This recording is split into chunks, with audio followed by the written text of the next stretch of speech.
And good evening and नमस्कार, जय श्री कृष्ण, राधे राधे। कैसे हो सब? क्या हाल चाल सबके? Is everyone fine? Hello Kaleen, hello, good evening Amitabh, good evening Manya Mrinal, good evening Anish Singh, good evening Priyanshu, hello Mukul, I am fine Levi Ackerman, hello and good evening Mohammad Adil Alam. क्या हाल चाल सबके? कैसे हो सब? एवरीवन,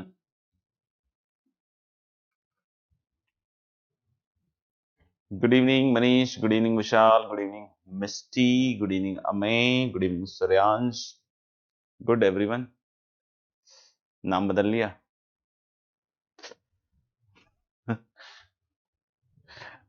सर्टिफिकेट भी बदला है या सिर्फ यहीं पर यूजर आईडी बदला बस?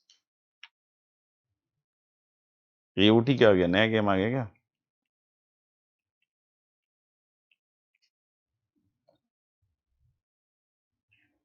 एओई तो हमारे समय रहता था, अभी पता नहीं क्या है।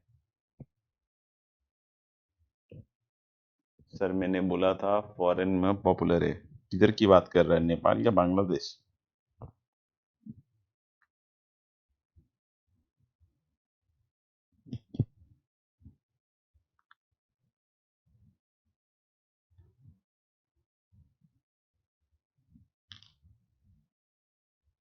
मेरे को लगा था कि आज फंक्शन की कहानी खत्म होगी। तुझे फंक्शन की कहानी लग रही है? खाली जब सवाल आएंगे ना, बहुत भयंकर रुलाएगी कहानी।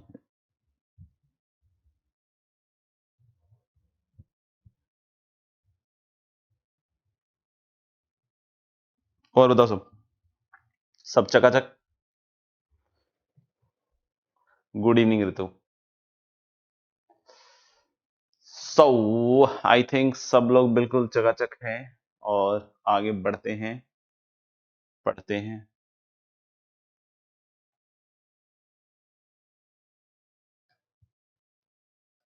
है कि नहीं?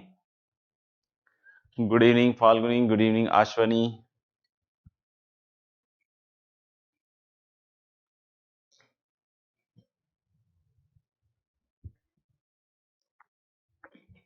हम्म, तू डांस देख बस, है ना?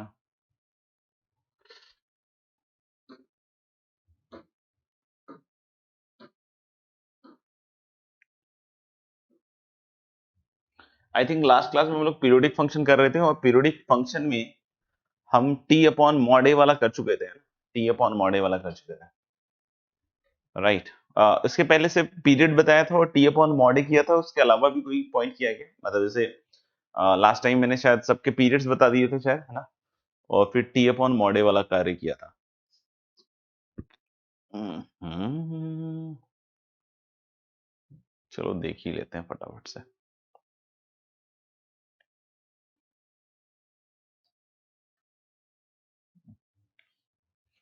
Function lecture 10। लेट मी सी, कहां तक हो गया था?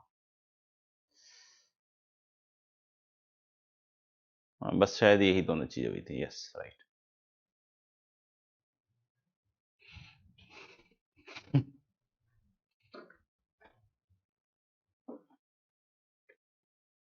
ओके, हम लोग नेक्स्ट पॉइंट पे आ रहे हैं ना? सेकंड या थर्ड पॉइंट कह सकते हो कि पहले में हमने शायद सबके पीरियड कवर किए थे, दूसरे में ये काम किया था, ठीक है ना? नेक्स्ट पॉइंट लिखिएगा सब लोग, है ना?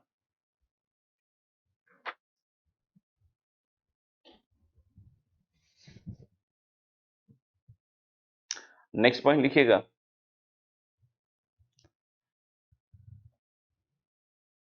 बोलता हूँ, एफ एक्स, या ऐसा लिखना है, एनी नॉन जीरो या any constant function, any constant function, any constant function is always periodic, any constant function is always periodic, any constant function is always periodic with no fundamental period, any constant function is always periodic with no fundamental period, with no fundamental period। मतलब हम लोग कह रहे हैं कि कोई भी constant अगर फंक्शन है तो हमेशा पीरियोडिक होगा, राइट? ये हो गया था, मुझे दिखा नहीं यार।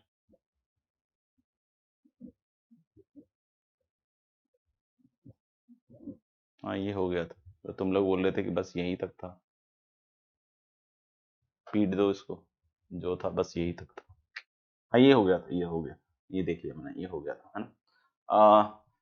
उसके अलावा हम लोग नेक्स्ट लिख सकते हैं, और क्या लिख सकते हैं, हाँ नेक्स्ट लिख सकते हैं, ठीक है ना, लिखिएगा next. if fx is periodic with period t1 and gx is periodic with period t2, है ना। नेक्स्ट पॉइंट लिखिएगा, if fx is periodic with period t1 and gx is periodic with period t2 and gx is periodic with period t2, then fx एक periodic function है जिसका period t1 है, और gx एक periodic function है जिसका period क्या है, t2, then fx plus gx need not be periodic, then fx plus gx need not be periodic, then fx plus gx need not be periodic, लिख लीजिएगा ना, then fx plus gx need not be periodic।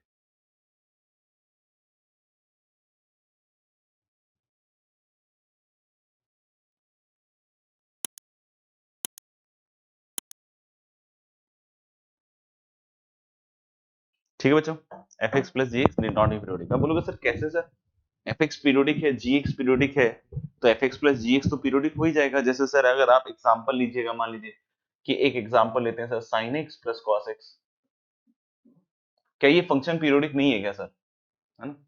जैसे कोई बोले कि sir मैंने इसको देखा, sin x एक पीरियड है, इसका 2 पाई है और इसका भी 2 पाई है ना, तो अगर मैं पूछूं कि भाई fx plus gx पीरियोडिक है कि नहीं है, तो हम लोग बोले कि हाँ ये पीरियोडिक है ना, ये पीरियोडिक है, इसका पीरियड 2 पाई होगा। अब बोलोगे सर कैसे, तो आप चेक कर सकते हो कि h of x plus 2 pi is equal to H X. कैसे सर, क्योंकि बेटा ये sin x जो है अपने आप को 2 पाई के बाद रिपीट कर ही लेगा, 2 पाई के बाद रिपीट करेगा मतलब क्या सर, कि h of x plus 2i निकालेगा तो sin of x plus 2 pi, sin of x plus 2 pi और plus cos of x plus 2 pi. What is sin of x plus 2 pi, sir? Sin of x plus 2 pi is going to be sin x, and this is again cos x. So I think this is hx. And if this is hx, then function is periodic with period 2 pi. मतलब 2 pi ही वो least period है जिसके about function कैसा हो रहा है, periodic. तो आप बोल सकते हो कि सर यहाँ तो ये पीरियोडिक है, ये पीरियोडिक है, तो सम भी पीरियोडिक है, बात बिल्कुल सही है। कोई बोले कि सर और एग्जांपल लेके देख सकते हैं, जैसे अगर sin x plus tan x है sir, sin x plus tan x है सर, कोई बोले इसका पीरियड क्या है, तो भाई साहब इसका पीरियड है 2 पाई और इसका पीरियड है पाई, तो क्या ये फंक्शन पीरियोडिक होगा सर, यस। ये पीरियड कितना होगा इसका, 2 पाई। अब बोलोगे सर 2 पाई कैसे, इन दोनों का एलसीएम ले लो, है ना, इन दोनों का सीधा एलसीएम ले लो, तो इन दोनों का एलसीएम लोगे तो आप देखो 2 पाई आ रहा है, और अगर आप k of x plus 2 pi निकालिएगा, तो कोई बोले sir sine of x plus 2 pi and tan of x plus 2 pi, तो sine of x plus 2 pi कितना हो गया, तो साहब sine of x plus 2 pi is going to be sine x and tan of x plus 2 pi कितना हो जाएगा, tan x। तो क्या ये फंक्शन फिर से सेम आ गया, आंसर इज यस, यानी इसका भी पीरियड कितना हो जाएगा आपका 2 पाई। और कैसे आया, यूजिंग द एलसीएम। कोई बोले पाई पीरियड हो सकता है क्या, नहीं, पाई के बाद ये रिपीट नहीं करेगा, साइन पाई प्लस एक्स क्या हो जाएगा, माइनस साइन एक्स। तो यानी करीब करीब हम देख रहे हैं यार, देखो हर एक फंक्शन जो है, अगर एक पीरियड है t1, एक का पीरियड t2 है, तो हम लोग बोले कि हाँ भाई ये पीरियोडिक हो रहा है, और जनरली आंसर क्या आ रहा है, LCM of t1 t2, generally बोल रहा हूँ, है ना, हमेशा नहीं, है ना। हालांकि एलसीएम ऑफ क्या आ रहा है, t1 t2, तो यानी कि सर पीरियोडिक तो हो रहा है, तो फिर आपने इसको मना क्यों किया कि नीड नॉट बी पीरियोडिक। तो आंसर इसके कभी ऐसा हो सकता है, जैसा कि अभी हम एग्जांपल देखेंगे उसमें, है ना, कि ऐसा हो सकता है कि एलसीएम ही एग्जिस्ट नहीं करे।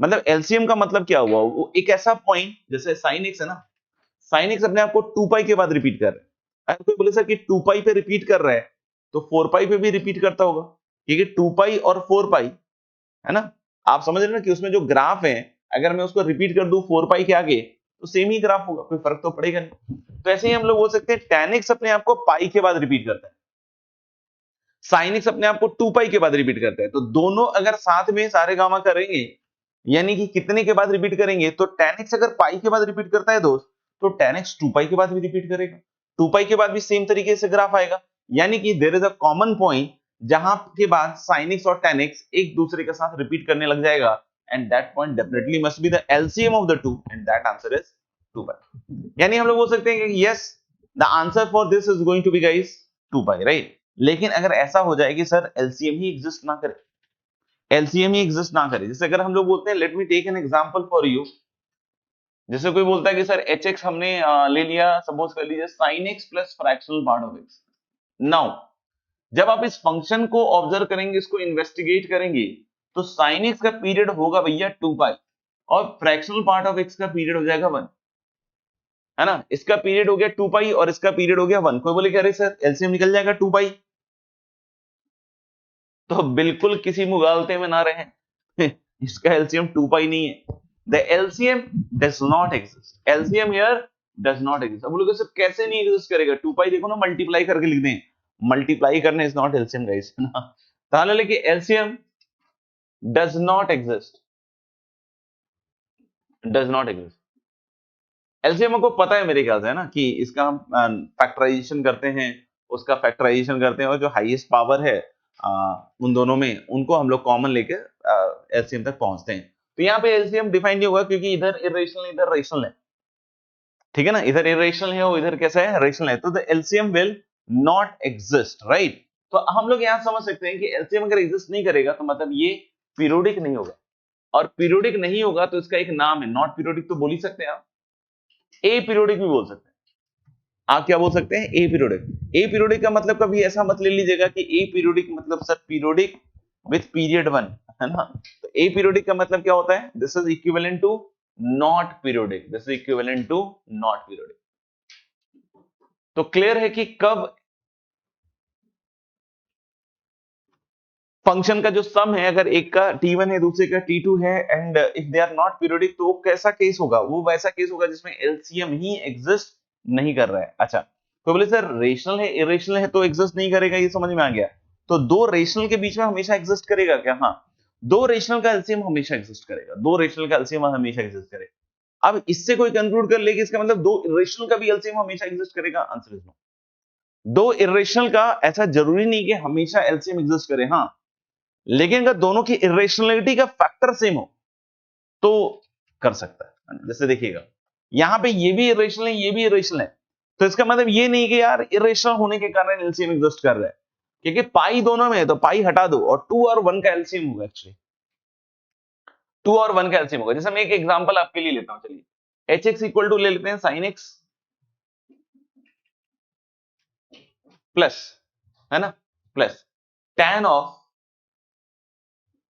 √2x, ऐसा ले लेते, tan ऑफ √2x। तो आपको बोले सर sin x का पीरियड, तो भाई मेरे sin x का पीरियड हो गया 2 पाई, राइट। और tan x का होता है सर पाई, तो tan √2x का क्या हो गया, पाई बाई √2। आपको बोले कि सर इसका एलसीएम एग्जिस्ट करेगा, आंसर इज नो, क्योंकि अब इसमें √2 का फैक्टर आ गया, तो इसकी जो इरेशनलिटी का फैक्टर है दैट इज नॉट सेम, है ना, इरेशनलिटी का जो फैक्टर है दैट इज नॉट सेम, और इस वजह से हम लोग बोल सकते हैं फिर से इसका एलसीएम एग्जिस्ट नहीं करेगा।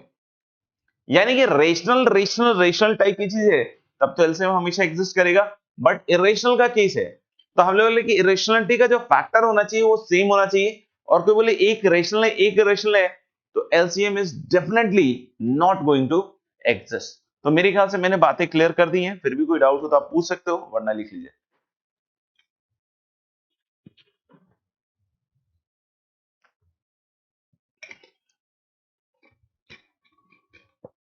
लिख जरूर लीजिएगा, है ना, जो भी बोला गया।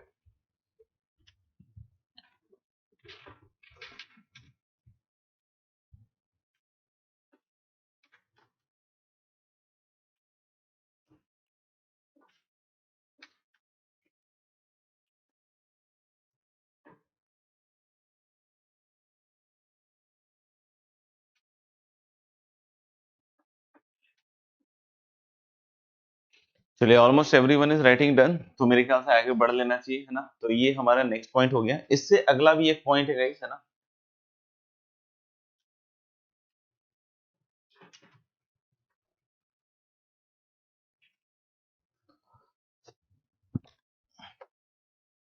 इससे अगला भी एक पॉइंट है ना, लिखिएगा पहले तो उसको, है ना, अगला पॉइंट को लिखिएगा। if fx is a periodic function with period t,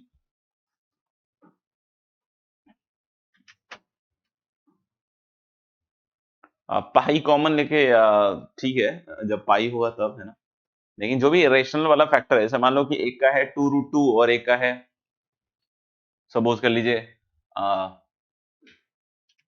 sine x है, मान लो कि ऐसा कुछ है ना, साइन एक्स इज 2√2x, है ना, ऐसा करके लिख दिया मैंने। और फिर कॉस का मैंने लिख दिया ऐसे √2x, ऐसे, सॉरी कॉस नहीं, tan का,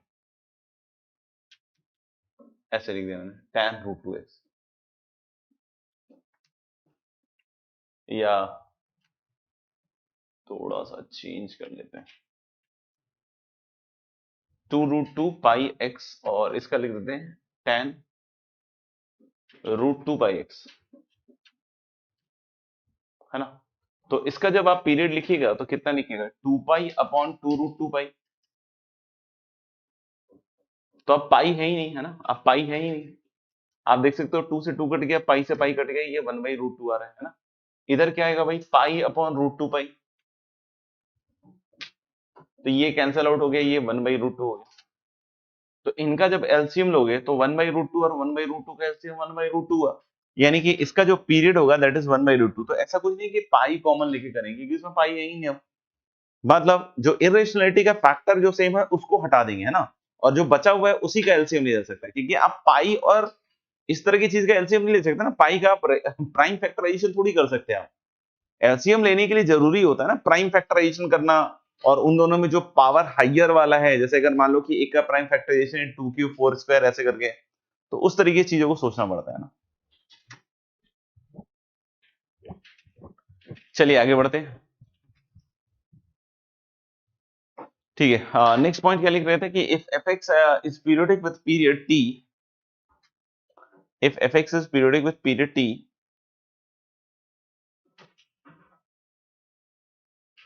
if fx is periodic with period t,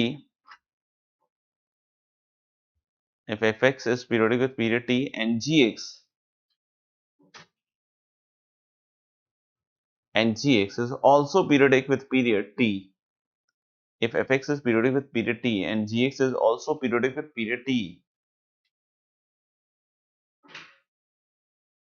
and gx is also periodic with period t, then fx plus gx, then fx plus gx need not have period t, then fx plus gx need not have, then fx plus gx need not have period t, then fx plus gx need not have period t। इसका मतलब समझ में आएगा कि जैसे fx का period t है और gx का भी पीरियड t है ना, तो दोनों का पीरियड t है, दोनों का पीरियड t है, तो देखो एलसीएम तो एग्जिस्ट कर ही गया ना। नहीं, अगर हम लोग को ये कहता है कि fx है जिसका पीरियड t है और gx का भी पीरियड t है, fx का पीरियड t है और gx का भी पीरियड t है ना, ऐसा कोई कहता है, तो भाई एलसीएम तो एग्जिस्ट कर गया, एलसीएम एग्जिस्ट कर गया और t आ गया एलसीएम इसका। तो मैंने कहा कि सर पीरियड तो इसका हो गया, है ना, पीरियोडिक, अच्छा पीरियोडिक तो हो गया ना, इतना तो अपने को समझ में आ रहा है कि पीरियोडिक तो हो गया। बट यहाँ क्लेम पीरियोडिक नहीं होने का नहीं है, यहाँ पे क्लेम है कि पीरियड टी जरूरी नहीं है। आप बोलोगे सर पीरियड टी जरूरी नहीं है, कहने का मतलब क्या, पीरियड किसको कहते थे, पीरियड कहते थे हम लोग लीस्ट वैल्यू को, जिसके अबाउट फंक्शन रिपीट करता था ना, दैट वाज पीरियड या फंडामेंटल पीरियड। चलो पीरियड हम लीस्ट वैल्यू ऑफ टी को कहते थे। तो अभी यहां पे बोला जा रहा है कि अगर इसका टी है इसका टी है, तो इसके सम का पीरियड जरूरी नहीं है कि टी ही हो। मतलब क्या कहना चाहता है ये, कि ऐसा भी हो सकता है कि there can be some point less than T जिसके अबाउट ये पूरा फंक्शन रिपीट कर जाए। कोई ऐसा पॉइंट भी हो सकता है जो टी से छोटा हो, जैसे हो सकता हो कि एक का पीरियड 2 पाई है, एक का पीरियड 2 पाई है, लेकिन जो सम है उसका पीरियड पाई है। मतलब समझ में आई मेरी बात, कि जरूरी नहीं कि उसका पीरियड क्या हो 2 पाई। जैसे हमने अभी एग्जांपल्स जो देखे थे, जैसे मान लीजिए कि हमने बोला कि भाई sin x plus cos x था, इसका भी 2 पाई है, इसका भी 2 पाई है ना, तो इसका एलसीएम 2 पाई है, तो ये रिपीट कर गया 2 पाई के अबाउट, ये रिपीट कर गया 2 पाई के अबाउट। अगर मैं ये एग्जांपल ना लेकर ये एग्जांपल सोचूं, mod sine X plus mod cos,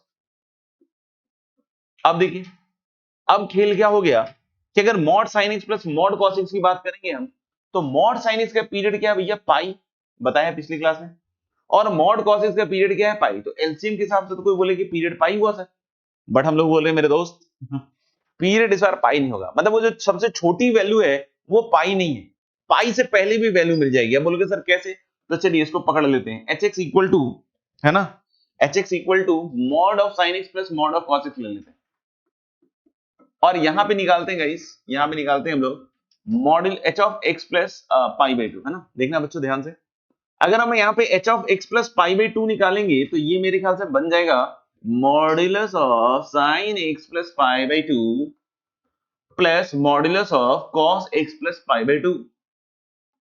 अब अगर आप थोड़ा ध्यान से देखिएगा, अब आप अगर थोड़ा ध्यान से देखिएगा और तो sign X plus pi by two का जो वैल्यू होता है ना, ये कॉस एक्स होता है ना, कॉस एक्स होता है, और कोई बोले cos of x plus pi by two का ये माइनस साइन एक्स होता है, but ultimately you can see कि this is mod sine x, ये वाला माइनस का प्लस हो जाएगा मॉड, और प्लस मॉड कॉस एक्स, मतलब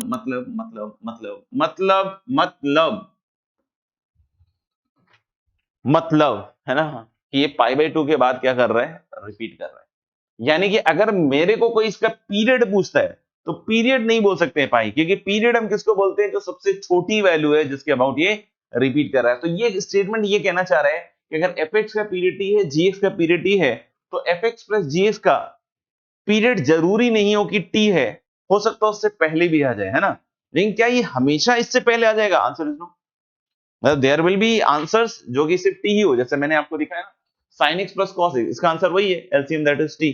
तो कोई बोले सर ऐसा क्यों हो रहा है, इस तरह की विसंगतियां क्यों हैं, क्या इधर भी कुछ एक्सेप्शन वाली चीज चालू हो गई क्या, डर लगने लग गया, है ना, कोहराम मच रहा है। एक अमिताभ जी हैं, कह रहे हैं सर ज्यादा हो सकता है क्या, आप सोचिए अगर ज्यादा होगा तो उसको पीरियड कहेंगे क्या, क्योंकि इन दोनों का एलसीएम तो टी तो होगा ही इन एनी केस, इन दोनों का एलसीएम जब टी होगा तो टी तो पक्का पीरियड है ही, तो ज्यादा को तो पीरियड हम कैसे ले सकते हैं अमिताभ जी, ज्यादा को हम पीरियड कैसे ले सकते हैं, टी तो पीरियड होगा ही, उससे छोटे की बात होगी, बड़े की तो बात करना ही कॉमन सेंस के अगेंस्ट चला जाएगा हमारे। अच्छा हम उस पे आ रहे थे ना कि कुछ इंटरेस्टिंग सा लग रहा है सर, कुछ अपना फेवरेट चालू हो रहा है, मजा आ रहा है, रटने की बात आ रही है, हाँ बेटा बिल्कुल रटेंगे अपन, है ना, साथ में रटेंगे। देखिएगा ध्यान से, यहां पे पॉइंट क्या है, रिपीट करने का, रिपीट करने का मतलब क्या, सुनेंगे ध्यान से, अगर हम बेसिक कॉन्सेप्ट्स को क्लियर करना चाहते हैं, क्यों हो रहा है ऐसा, क्या हो रहा है, तो थोड़ा ज्ञान ले लेते हैं इसके बारे में, बाकी समझ में आना नहीं आना आपके ऊपर भी है ना। तो हमने बोला कि भाई इसका पीरियड है टी और इसका भी पीरियड क्या है टी, है ना, इन दोनों का पीरियड क्या है टी, और एच एक्स का पीरियड टी, तो एच एक्स का पीरियड तो टी होगा ही होगा, ये तो पक्का है। लेकिन क्या सबसे छोटी वैल्यू होगी क्या टी, हम लोग बोले यहां डाउट, यहां डाउट है, बोलोगे सर ये कैसे हुआ, मतलब नहीं समझ में आ रहा है, ऑफ कोर्स कुछ समझाए नहीं तो समझ में तुम्हें क्या आएगा। देखो हमें मतलब इससे है कि ये पूरा फंक्शन अपने आप को रिपीट कर दे, यही यही मतलब है ना हमारा, कि ये पूरा फंक्शन अपने आप को रिपीट कर दे। अब एक सीन सोचते हैं, ऐसा हो सकता है कि F x of course F X में बदल जाएगा टी के बाद, जी एक्स में बदल जाएगा टी के बाद, यानी टी के बाद इसकी शक्ल तो एफ एक्स प्लस जी एक्स आनी ही आनी है, ये तो पक्का है, ये तो पक्का है, इसमें कोई डाउट नहीं है। लेकिन ऐसा भी हो सकता है, ऐसा भी हो सकता है, ठीक है, हमें तो ओवरऑल रिपीटिशन से मतलब है। ऐसा हो सकता है कि मान लो टी के पहले कोई ऐसा पॉइंट मिल जाए, टी के पहले कोई ऐसा पॉइंट मिल जाए, टी के बाद मिलता है तो मुझे कोई फर्क नहीं पड़ता है, वो पीरियड में काउंट नहीं होता है ना, क्योंकि छोटी वैल्यू की बात करें। तो टी के पहले ऐसा पॉइंट मिल जाए जहां पे एफ एक्स मान लीजिए जी एक्स में बदल जाए और जी एक्स एफ एक्स में बदल जाए, तो भाई मेरे अगर एफ एक्स जी एक्स में बदल गया, जी एक्स एफ एक्स में बदल गया, तो मित्रों बात समझ में आई कि जो एफ एक्स प्लस जी एक्स है ये ओवरऑल तो रिपीट कर गया, नहीं हमें पूरे फंक्शन को रिपीट करने से मतलब है, वो रिपीटिशन कैसे हो रहा है उससे मुझे क्या लेना देना, मैं तो चाहता हूं एक ऐसा टी या ऐसी वैल्यू जिसके बाद ये पूरा फंक्शन रिपीट कर जाए। तो मैंने क्या कहा कि एक रिपीटिशन का तरीका ये हो सकता है कि ये सिंस टी के बाद रिपीट कर रहा है तो इसकी शक्ल टी के बाद एफ एक्स बन जाएगी वापस से, और इसकी भी शक्ल टी के बाद जी एक्स बन जाएगी। बट अगर ऐसा हो जाए कि टी के पहले, क्योंकि टी के पहले तो कभी एफ एक्स में नहीं बदलेगा ना, टी कभी भी, टी के पहले कभी भी जी एक्स में नहीं बदलेगा, क्योंकि दोनों का पीरियड ही टी है। तो बदलेगा एफ एक्स में टी के बाद ही, यानी टी पे ही बदलेगा, और जी एक्स में टी में बदलेगा। यानी कि उससे पहले मुझे कोई ऐसी पॉसिबिलिटी नहीं दिख रही है जिसमें एफ एक्स में बदल जाए और जी एक्स में बदल जाए, क्योंकि अगर उससे पहले कोई पॉसिबिलिटी होती तो एफ एक्स और जी एक्स का पीरियड फिर टी कहां से होता, फिर तो कोई और वैल्यू हो रही होती। यानी ये पक्का है कि एफ एक्स में तो नहीं बदल रहा होगा, जी एक्स में नहीं बदल रहा होगा, तो फिर पूरा फंक्शन कैसे रिपीट होगा? तो भाई साहब पूरा फंक्शन ऐसे रिपीट हो सकता है कि एफ एक्स जी एक्स में बदल जाए, या जी एक्स एफ एक्स में एंड जी एक्स एफ एक्स में बदल जाए, तो फिर पूरा फंक्शन रिपीट हो गया और इसकी वजह से वो पीरियोडिक हो जाएगा। और यही चीज आप देख सकते हैं कि अभी जो मैंने एग्जांपल लिया है उसमें एक्चुअली यही हो रहा है। अगर आप थोड़ा सा ध्यान दीजिएगा, है ना, थोड़ा सा ध्यान दीजिएगा गाइस गाइस गाइस गाइस, हाँ थोड़ा सा ध्यान दीजिएगा। देखिए यहां पे क्या हुआ कि जो मॉड साइन एक्स था, पाई बाई 2 के बाद mod sine x mod cos x में बदल गया। मॉड कॉस एक्स वैसे मॉड माइनस साइन एक्स में बदलेगा, लेकिन मॉड की प्रॉपर्टी होता है कि माइनस साइन को अब्सॉर्ब कर लेता है। तो जब माइनस साइन को अब्सॉर्ब कर लेगा तो mod cos x mod sine x में बदल गया, है ना। यानी हम लोग बोले कि ये वाला फंक्शन इसमें बदल जाएगा और ये इधर बदल जाएगा, आपस में इंटरचेंज हो गए, आपस में इंटरचेंज हो गए। इसका सिंपल मतलब हो गया क्या, ये पूरा फंक्शन तो रिपीट हो गया। यानी वहां आपको बहुत सतर्क रहना है। कहां सर? वहां वहां आपको सतर्क रहना है जहां पॉसिबिलिटी है कि एक फंक्शन दूसरे में और दूसरा फंक्शन पहले में बदल सके। समझ में आ गया? तो वहीं पर ऐसे चांसेस है। कोई बोले कि अरे सर साइन एक्स और कॉस एक्स में हमने ये चेक नहीं किया, साइन कॉस में बदल रहा हो, कॉस साइन एक्स में बदल रहा हो। तो बेटा साइन कॉस में और कॉस साइन में नहीं बदलता है 2 पाई के पहले। कोई बोला सर पाई के बाद तो बदलता है, नहीं बदलता है। पाई के बाद वो माइनस होता है, कॉस के बाद भी वो पाई के बाद माइनस होता है, यानी नहीं बदलता है। समझ में आ रही बात? तो यानी उन फंक्शंस पे हमें निगाह तेज करके रखनी पड़ेगी जहां इंटरचेंज होने की खुशबू आ रही हो, है ना। तो वहां पे बस फोकस करना है, हर जगह फोकस नहीं करना है। हाँ आपको बोलेगे सर हमें पता ही नहीं चलता इंटरचेंज कब करेगा। कोई बात नहीं बेटा, ऑल द वेरी बेस्ट, जम के मेहनत करो।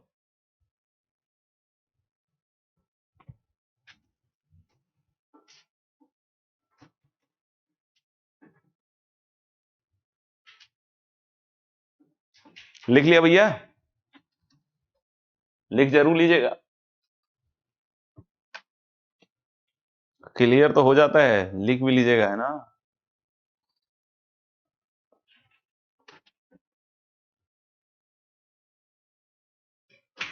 नहीं तू लिखिंग कर ले।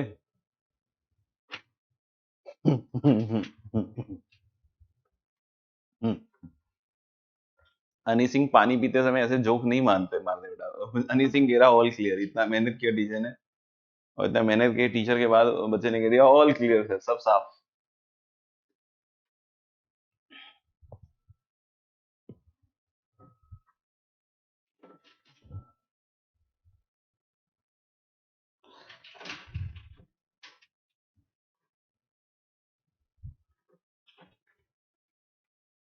चलिए तो गाइज थोड़ा सा आगे बढ़ते हैं, है ना, और कुछ क्वेश्चंस करते हैं, हल करते हैं।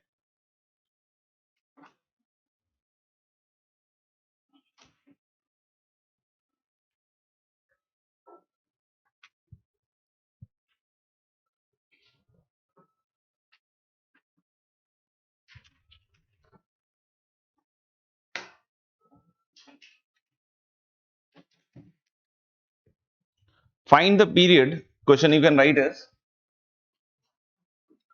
find the period of following functions.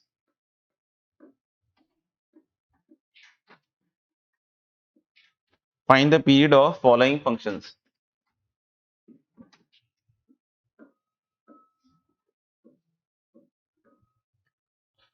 Find the period of following functions.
कहीं भी ऐसा लगे कि क्या ये ग्रेटेस्ट इंटीजर है, आंसर इज यस। कहीं भी ऐसा लगे क्या ये फ्रैक्शनल पार्ट है एक्स है, आंसर इज अगेन यस।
चलिए भाई, एक एक करके अब हम लोग देखना चालू करते हैं। पहला है आपका cos x 2x/3 minus sign 4x/5।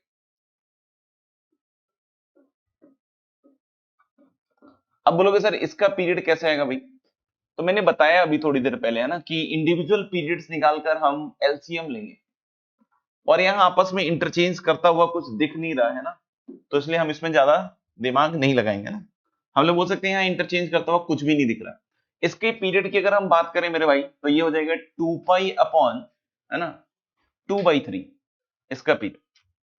और कोई बोले सर इसका पीरियड सर, तो 2 पाई/4/5 ऐसा आएगा।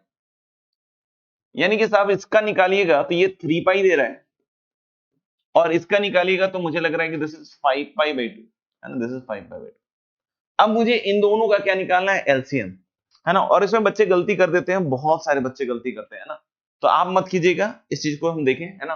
कोई बोले कि सर एलसीएम कैसे निकालेंगे, ये तो फ्रैक्शन में आ गया। तो उसके लिए मैं आपको एक सूत्र बतला रहा हूं, ध्यान से देखिएगा। हालांकि कि अगर एलसीएम चाहिए आपको, है ना, एलसीएम चाहिए किसका भी, फ्रैक्शंस का, like a/b, c/d, e/f and so on. इसका अगर एलसीएम चाहिए साहब, तो this is equal to LCM of numerator, यानी कि ये किसके बराबर होगा, एलसीएम न्यूमरेटर का और होल अपॉन, है ना, होल अपॉन एचसीएफ डिनोमिनेटर, यानी कि एचसीएफ ऑफ बीडीएफ, है ना, HCF of BDF and so. तो कभी भी बच्चों फ्रैक्शंस का एलसीएम निकालना हो ना, तो ऊपर वाले का एलसीएम और नीचे वाले का एचसीएफ, इन केस कभी फ्रैक्शंस का एचसीएफ निकालने आ जाए, यानी कि अगर आपको एचसीएफ निकालना है a/b, c/d and so on, है ना, तो इस केस में हम लोग बोल सकते हैं क्या कि दिस इज इक्वल टू फिर एचसीएफ ऑफ न्यूमरेटर्स, यानी कि एचसीएफ ऑफ क्या आ जाएगा बच्चों, ए सी एंड सो ऑन, और नीचे क्या आ जाएगा आपका, है ना, नीचे क्या आ जाएगा आपका एलसीएम ऑफ डिनोमिनेटर, मतलब LCM of B D and so on, ऐसा, ठीक है। तो यानी अगर कोई बोलता है कि भाई इसका एलसीएम कैसे आएगा, तो देखना, हम लोग बोले कि यहां पे बहुत सिंपल कार्य है हमारा, 3 पाई और 5 पाई का मुझे एलसीएम चाहिए। तो 3 और 5, तो पाई को रखो बाजू में, और 3 और 5 का एलसीएम कितना हो गया भैया, 15। और नीचे वाले का एचसीएफ चाहिए 1 एंड 2, 1 एंड 2 का एचसीएफ हो गया 1। So our answer for this question is going to be 15 pi. 15 pi लिख लीजिएगा, सारे पॉइंट नोट डाउन कर लीजिए।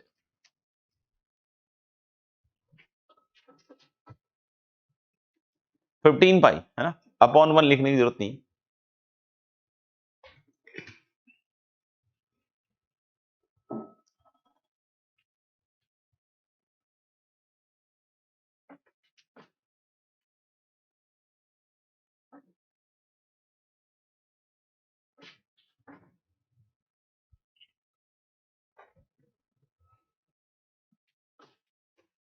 लिख लिया हो तो हम लोग प्रीवियस वाले पेज पे चलें।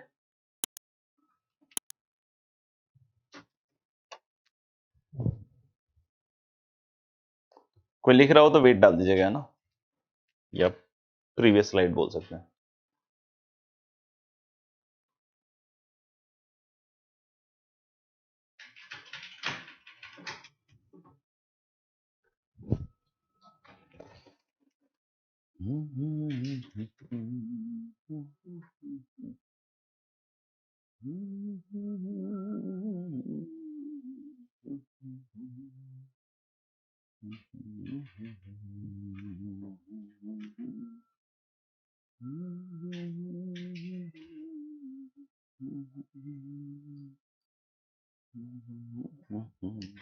यस, अगर हम लोग सेकंड वाले फंक्शन की बात करेंगे, sine of cos of sine X की, तो देखो बच्चों ये कॉमन सेंस है ना, कि भाई ये फंक्शन रिपीट करना है, यानी cos sin x को दोबारे से cos sin x बनना है ना, मतलब आपको पहले तो ये सोचना पड़ेगा कि cos sin x को दोबारे से cos sin x बनना पड़ेगा।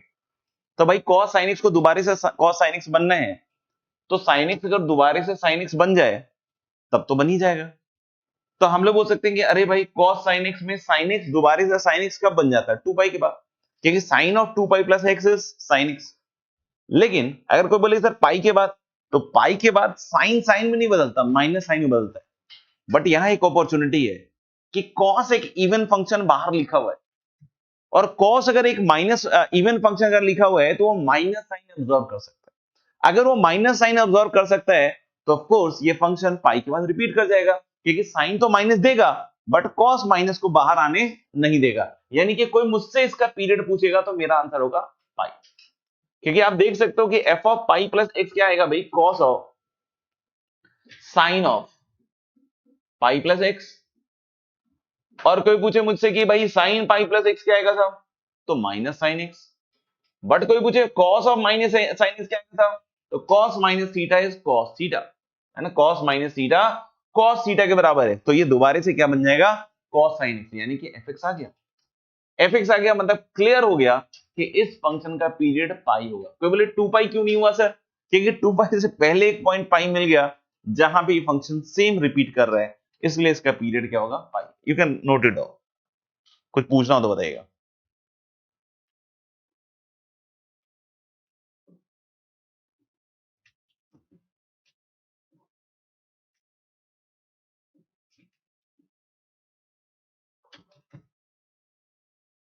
यस, चलिए थर्ड वाले को देखिए, है ना, फोर्थ को देखिए, फिफ्थ को देखिए, करते जाइए।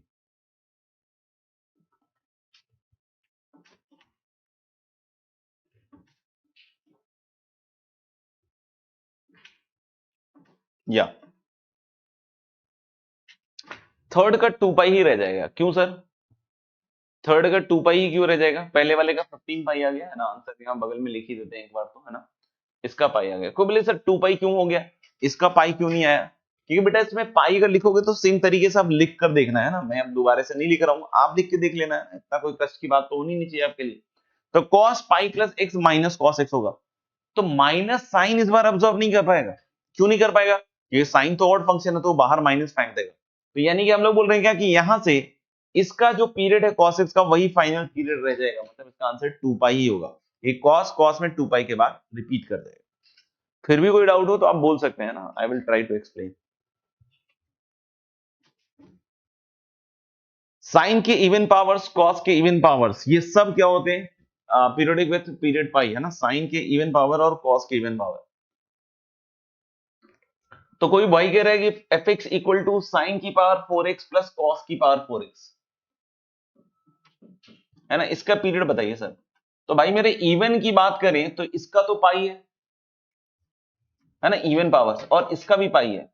कोई बोले सर एलसीएम पाई आ गया, पाई इज द आंसर, नहीं, आपने खुशबू नहीं ली भाई, खुशबू नहीं ली, इंटरचेंज कर रहा है, इंटरचेंज कर रहा है। अब बोलोगे सर कैसे इंटरचेंज कर रहा है? तो देखो बेटा साइन कॉस में बदल जाएगा, पावर 4 है ना पाई के बाद, और कॉस साइन में बदल जाएगा पाई के बाद, सॉरी पाई बाई 2 के बाद। साइन पाई बाई 2 के बाद कॉस में बदल जाएगा, और कॉस पाई बाई 2 के बाद क्या बदल जाएगा? साइन में। यहां मेरा ख्याल से कुछ गड़बड़ कर दिया मैंने कहीं, एक मिनट यार, नहीं ठीक है, ठीक, सॉरी सर, ठीक। हाँ, तो हम लोग देखिए ये इसमें बदल जाएगा, ये इसमें बदल जाएगा। चलिए देखते हैं कैसे। तो जब आप F of x plus pi by 2 निकालेगा तो फिर से सेम चीज हो रही है, फिर से क्या सेम चीज हो रही है कि साइन की power 4x plus pi by 2। तो भाई ये तो कॉस बदलेगा, और ये वाला जो है ये माइनस साइन तो बदलेगा, लेकिन क्या होगा कि पावर इवन होने के कारण फर्क नहीं पड़ेगा। यानी ये कॉस की पावर 4x हो जाएगा और ये साइन की पावर 4x हो जाएगा। मतलब कितना पीरियड रहा साहब इसका। तो ये चीजें देखो यार अब ऑब्जर्व करनी पड़ेंगी, है ना। ऑब्जर्व करोगे तो लाइफ में बड़ा मजा आएगा, है ना, तभी मजा आएगा। देखना पड़ेगा, ढूंढते रहना पड़ेगा भाई। माइनस पाई बाई 2 आंसर नहीं हो सकता है ना, कभी ध्यान रखना। बहुत बार बतलाया भाई, है ना। यस, फिफ्थ का वन। कोई स्लाइड्स लिखनी हो तो आप बता दीजिएगा ना। तो इसका period is going to be pi upon 2।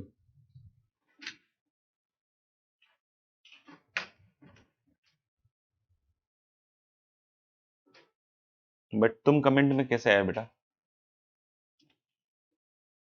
Yes, fifth का वन है, बहुत इजी दिख रहा है, ये फ्रैक्शनल पार्ट एक्स है गाइस।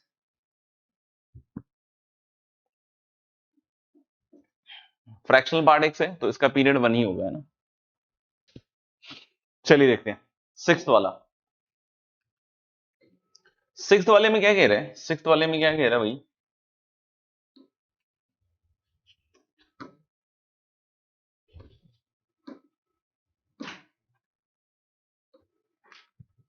सिक्स्थ वाले में क्या कह रहा है कि F X equal to greatest integer of x plus greatest integer of 2x plus greatest integer of 3x till greatest integer of nx and minus of, है ना, minus of n into n plus 1 by 2 into X. ये है ना। तो मैं इसको fractional part में बदल देता हूं क्योंकि वहां पीरियोडिक होता है ना थोड़ा सा। तो हम लोग लेके फ्रैक्शनल पार्ट ऑफ एक्स को मैंने लिख दिया x minus fraction, sorry greatest integer को लिख दिया मैंने x minus fractional part x. फिर 2x को मैंने क्या लिख दिया था? 2x को मैंने लिख दिया 2x minus fractional part of 2x and so on till हम लोग कहां तक लिख देंगे? nx minus fractional part of nx, और माइनस ऑफ क्या आ जाएगा? n into N plus 1 by 2 into X. तो भैया फ्रैक्शनल पार्ट वाली चीजों को ना अलग कर दीजिए और बाकी पार्ट को अलग कर दीजिए। यानी कि हम लोग बोल रहे हैं कि x plus 2x plus 3x till nx जो है इसको अलग कर दीजिए, है ना, और माइनस, है ना, और माइनस इधर से हम लोग साथ ही साथ इसको फ्रैक्शनल पार्ट वाला हटाएंगे। तो fractional part x plus fractional part 2x and till fractional part क्या रहेगा भाई? nx। टिल क्या रहेगा? फ्रैक्शनल पार्ट क्या रहेगा आपका? nx, और minus of n into n plus 1 by 2 into x. एक दफा देख लीजिए, एक दफा देख लीजिए इसको, है ना। कोई बोले सर ये वाली चीज, तो भाई ये सम देखना, x कॉमन होने के बाद 1 से n का ही तो सम है। तो 1 से n तक का सम है, तो 1 से n तक का सम क्या होता है भाई? n into N plus 1 by 2। बहुत खुशी की बात है, कुछ कट रहा है। हम लोग बोल सकते हैं कि जो फर्स्ट और लास्ट टर्म अगर आप ध्यान से देखिए ना तो ये सब कटने वाला है। अब अगर आप ध्यान से देखिए जो बचेगा वो सारे के सारे पीरियोडिक फंक्शंस हैं, सारे के सारे, है ना, सारे के सारे पीरियोडिक फंक्शंस हैं। क्योंकि अब हम लोग बोल सकते हैं क्या कि इसको देख सकते हैं आप कि यहां से ये वाला और ये वाला टर्म कट गया, और ये जो पूरा फंक्शन बच रहा है बच्चों ये पीरियोडिक फंक्शन है। अब माय क्वेश्चन है इसकी फ्रैक्शनल पार्ट x का पीरियड बताइए। जैसे इसका तो 1 होता है, कोई पूछे फ्रैक्शनल पार्ट 2x का period, what is the period of fractional part 2x, है ना, बताइए फटाक से बताइए फ्रैक्शनल पार्ट 2x। और इसी तरीके से फ्रैक्शनल पार्ट nx का भी पीरियड बताइएगा। Let me see how many of you are correct, है ना, क्योंकि कभी कभी पूरे का आंसर आ जाता है बट चीजें आपने गलत की हुई होती हैं। Let me see. Great Bhargav, great Falguni, great Ritu, great Sharmishtha, और Hardik Mansal is right. Very good. तो हम ले कि इसका पीरियड होगा 1/2 है ना, इसका पीरियड 1 नहीं होगा। तो यही मैं बतला रहा हूं कि आपका आंसर सही आ जाएगा, लेकिन आपने क्या है गलत किया हुआ है ना। इसका पीरियड क्या आएगा भाई 1/n, और इस तरह की गलतियां करते रहिएगा तो एक आध केस में तो चलिए सबमिट गया क्योंकि एलसीएम चलेगा यहाँ पे, तो 1 ही आएगा आंसर। लेकिन अगर आपसे अलग से पूछा जाता है कि भाई फ्रैक्शनल पार्ट 2x का पीरियड क्या है और आपने 1 बोल दिया है ना, तो फिर आईटीआई का कद्दू कटेगा, घर तक पहुंचेगा। समझ रहे हो बात को? आपको बताया मैंने कि अगर fx का पीरियड t है तो f of ax plus b का पीरियड होगा t अपॉन मॉड है ना। अगर fx का पीरियड t है तो f of ax plus b का पीरियड होगा t बाई मॉड है। तो भाई फ्रैक्शनल पार्ट x का पीरियड अगर 1 है तो फ्रैक्शनल पार्ट 2x का पीरियड भैया हाफ होगा, हाफ। नहीं तो साफ हो जाओगे है ना। तो लेके this is 1/2 and so on till कहां तक जाएगा 1 अपॉन n। अब हमें इसका एलसीएम लेना भाई, तो इसका एलसीएम लेंगे तो ऊपर वाले का एलसीएम दैट इज 1, और 1 से n का एचसीएफ हाईएस्ट कॉमन फैक्टर निकालिएगा तो that is going to be 1, so the answer is 1। So the answer is 1। तो आंसर फाइनल आपका सही है, बट इंडिविजुअल आप लोगों ने गलत किया हुआ है, बहुत सारे बच्चों ने।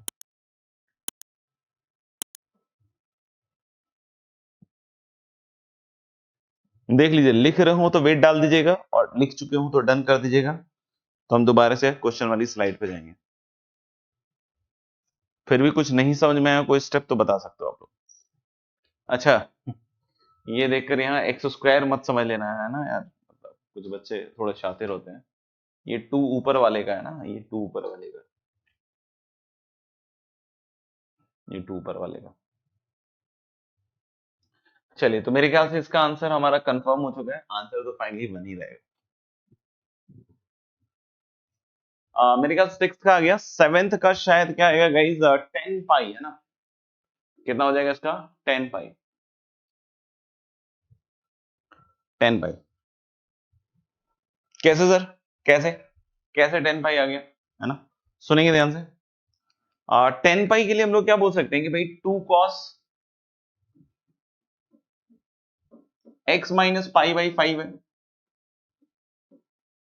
2 cos x minus pi by 5 है भाई सर। तो 2 पाई और कॉफिशिएंट ऑफ x, तो कॉफिशिएंट ऑफ x हो गया 1/5। So this is going to be 10 pi, this is going to be 10, है कि नहीं, सोचो आप। तो this is going to be 10 pi है ना। 8th वाले की बात करते हैं गाइस है ना, 8th वाले की बात करते हैं। 8th वाले का आपका क्या आंसर है? आई होप आपने सब निपटा दिया होगा। तो मैं डायरेक्टली अब सबको एक बार सल्टा ही देता हूं। Fractional part x plus fractional part of x plus half, दूर दूर तक नहीं दिख रहे, कोई बात नहीं बेटा। तो fractional part of x plus fractional part of x plus half, ध्यान देखिएगा। तो इसका answer is going to be half. कोई बोले कि अरे सर इसका पीरियड 1 हो गया, इसका पीरियड 1 हो गया तो एलसीएम 1 हो गया है ना, एलसीएम 1 हो गया। तो हम लोग बोले ना यहां पे वो वाला चक्कर पड़ जाएगा। कौन सा चक्कर पड़ जाएगा भाई, एक दूसरे में ये इंटरचेंज हो रहे हैं। कोई बोले कहां सर, हाफ के बाद, हाफ के बाद इंटरचेंज हो रहे हैं। जैसे अगर आप यहां से निकालिएगा f of x plus half, तो f of x plus half क्या बनेगा भाई, fractional part of x plus half, और x की जगह अगर x प्लस हाफ रख रहे हैं तो ये भी बन जाएगा fractional part of x plus half plus half. यानी this is going to be fractional part of x plus half and plus fractional part of x plus 1। आपको बोले sir fractional part of x plus 1, तो ये fractional part of x plus 1 क्या हो गया, fractional part of x। तो क्या ये fx के बराबर नहीं है, answer is yes. f of x plus half is fx, so the answer, so the answer है ना, सो द आंसर इज हाफ। यानी कि हम लोग बोल सकते हैं कि इस पर्टिकुलर क्वेश्चन का आंसर हो जाएगा हाफ, इसका हाफ हो जाएगा। 9th का आंसर क्या आएगा बच्चों, 9th का क्या आंसर आएगा बताओ, 9th का क्या आएगा, है ना। तो बहुत सारे बच्चों ने 8th का भी 1 दिया है, 9th का भी 1 दिया है। हम लोग लेकिन 9th का 1 नहीं आएगा, 9th का अब हो जाएगा 1/3। अब यहां पर देखो 3 फंक्शन एक दूसरे में इंटरचेंज मारेंगे ना, 3 फंक्शन एक दूसरे में इंटरचेंज मारेंगे। जैसे देखना हम लोग लेंगे f(x) is fractional part of x plus fractional part of x plus 1/3 and fractional part of x plus 2/3। अब कोई मेरे से कहता है कि भाई इसका पीरियड निकालो, और कोई बोलता है कि सर इसका 1, इसका 1, इसका 1, तो सर एलसीएम 1 आंसर 1। नहीं भैया, इंटरचेंज होएगा, इंटरचेंज होएगा। आप देख लो, ये 1/3 और 2/3 देखकर ही समझ में आ रहा है मुझे कि अगर मैं एफ ऑफ एक्स प्लस 1/3 निकालूं तो ये क्या बनेगा, fractional part of x plus 1/3 plus fractional part of x plus 1/3 plus 1/3 और plus fractional part of x plus 1/3 plus 2/3। यानी कि पहला दूसरे में बदल गया, पहला दूसरे में बदल गया। आप ध्यान से देखिए, दूसरा तीसरे में बदल गया साहब, दूसरा तीसरे में बदल गया। ये देखो, दूसरा वाला जो था इसका वो तीसरा वाला बन गया और तीसरा वाला पहला वाला बन गया। ये fractional part of x plus 1 होगा गुरु, और fractional part of x plus 1 is fractional part of x, यानी कि this is F x and hence it is periodic with period 1/3। तो द 9 का आंसर इज 1/3। देख लीजिए। ठीक है गाइस, 10th वाले पे चले, 10th वाले पे चले।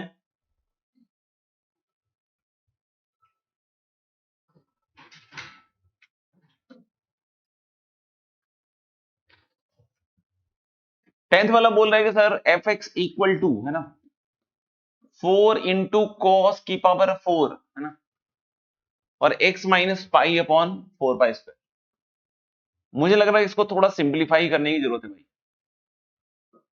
डायरेक्ट आंसर देना सही नहीं रहेगा। लग रहा है कि ये एक दूसरे में सिंप्लीफाई होने वाले कुछ एंगल्स हैं। जैसे अगर मैं ध्यान दूं, जैसे अगर मैं ध्यान दूं, तो अगर इस पूरे को अगर मैं थीटा बोल देता हूं, इस पूरे को अगर थीटा बोल देता हूं ना,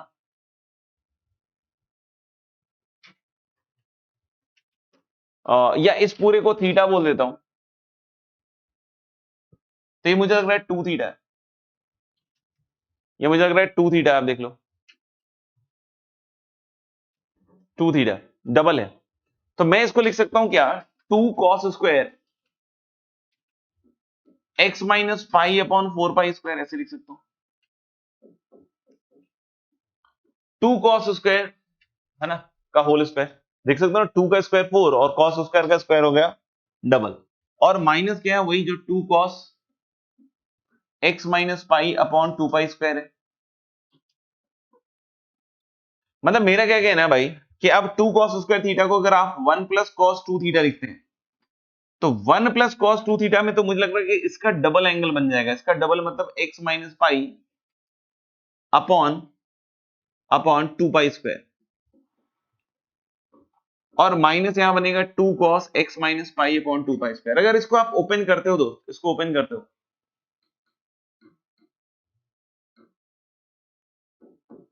अगर आप इसको ओपन करते हो, किसको ओपन करते हो भाई, है ना, 1 + cos जो भी है a + b का होल स्क्वायर, तो a स्क्वायर इज 1, फिर ये cos स्क्वायर में आएगा और फिर 2ab और 2ab कट जाएगा, अल्टीमेटली ये सिंप्लीफाई होकर बचेगा, ये बचेगा। और cos स्क्वायर थीटा को फिर से अगर 1 + cos 2 थीटा अगर आप लिखते हो, तो आप लिख सकते हो कि चाहो तो यहीं से निकाल लो यार, क्या दिक्कत है। देखो ये तो कांस्टेंट है, इससे तो कोई फर्क पड़ेगा नहीं।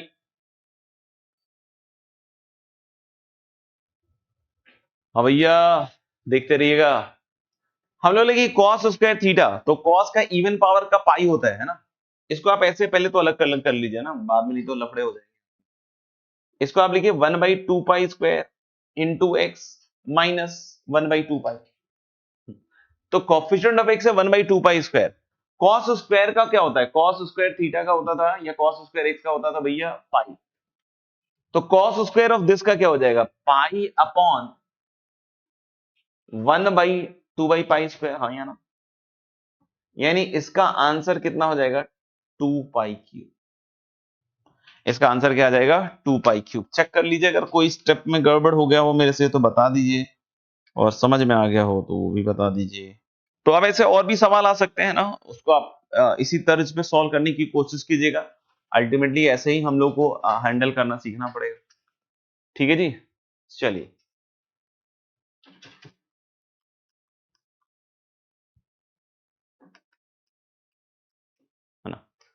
अब ये तो वो क्वेश्चंस हो गए दोस्त, अब ये तो वो क्वेश्चंस हो गए जिसमें फंक्शन डायरेक्ट दे रहा है, फंक्शन डायरेक्ट देकर आपसे पूछ रहा है कि भाई फंक्शन का पीरियड क्या होता है।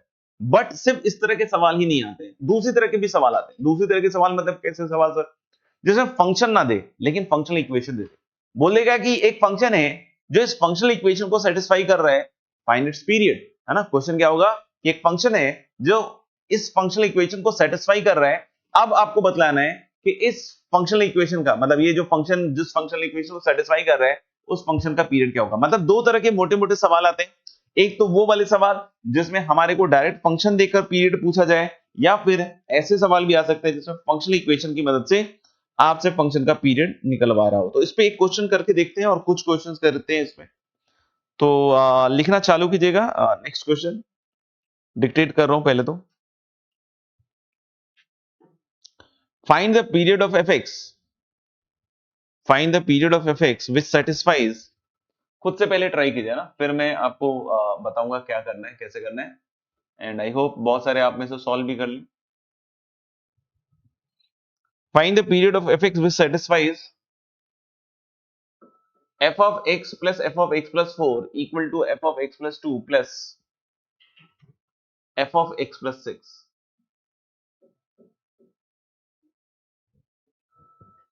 Find the period of fx which satisfies fx plus f of x plus 4 equal to f of x plus 2 plus f of x plus 6।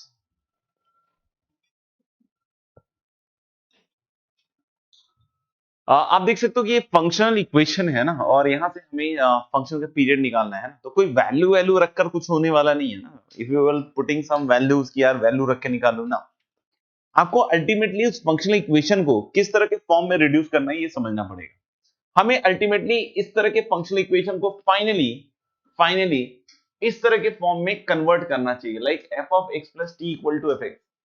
और जैसे ही आपने इस फॉर्म में कन्वर्ट कर लिया दोस्त, जैसे ही आपने इस फॉर्म में कन्वर्ट कर लिया, ठीक है, तो हम लोग बोल सकते हैं कि फट से आपके पास इस फंक्शन का पीरियड आ जाएगा, यानी कि आपका आंसर टी आ जाएगा, है ना।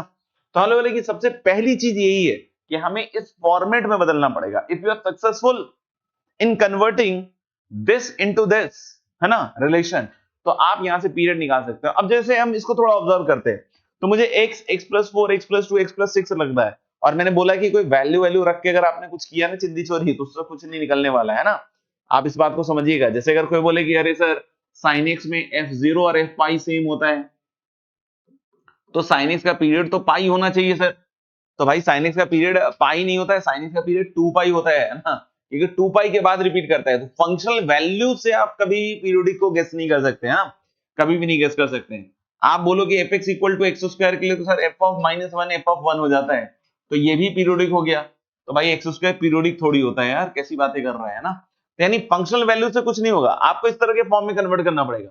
और मुझे ये x, x plus 4, x plus 2, x plus 6 देखकर फील आ रहा है कि मैं x को क्यों ना x plus 2 रखकर दो इक्वेशन बनाकर दोनों इक्वेशन को मैनिपुलेट करूं। x को x plus 2 रख देते हैं इसमें, और फिर दोनों इक्वेशंस को मैनिपुलेट करते हैं। Let's manipulate it. तो x को जैसे ही x plus 2 रखिएगा तो this is fx plus 2, this is fx plus 6, and this is equal to fx plus 4 sir, and this is fx plus 8। now add the two equation, क्योंकि अब इसको manipulate करना आसान है। नहीं को बोले सर x की जगह हमें कैसे पता चलेगा x plus 2 रखें, तो आप कोई दूसरी वैल्यू सोचिए कि x plus 3 रख दे क्या। x plus 3 रखिएगा तो जो नई इक्वेशन बनेगी उसका पहले से कोई लेना देना नहीं है। तो आपके पास सिर्फ दो चॉइसेस यहाँ रखने का है, या तो x को x plus 2 रख सकते हो, या x को x minus 2 रख सकते हो, है ना। x minus 2 is also a possibility, right guys. तो लेकिन कि इनमें से कोई भी एक चीज रख सकते हो। अब जैसे ही ऐड करोगे आप, तो left hand side is like this, fx plus f of x plus 4 plus f of x plus 2 plus f of x plus 6, and that is equal to f of x plus 2 plus f of x plus 6 plus f of x plus 4 और plus f of x plus 8, ऐसा कुछ,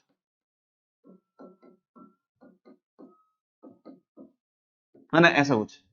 अब आप देख सकते हो क्या कि यहां से कटना चालू हो जाएगा, यहां से कटना चालू होगा। जैसे fx plus 4 and fx plus 4 is gone, fx plus 2 and fx plus 2 is gone, fx plus 6 fx plus 6 is gone। तो जिसका हमें था इंतजार, जिसका हमें था इंतजार, ध्यान से देखिएगा, वो घड़ी आ गई, वो घड़ी आ गई, वो घड़ी आ गई। ध्यान से देखिएगा। तो हम लोग बोले कि इसी का तो इंतजार था, इसी का तो इंतजार था। F X equal to F of x plus 8, तो यानी यहां से हम कंक्लूड कर सकते हैं कि इसका पीरियड हम 8 लिख सकते हैं। हाँ, x-2 भी रख सकते हैं, उससे भी आ जाएगा।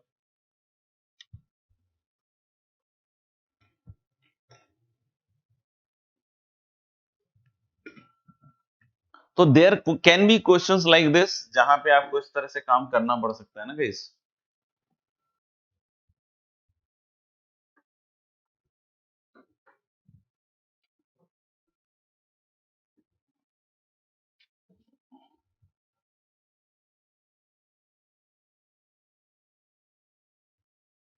तो लिखना है let F X be a function,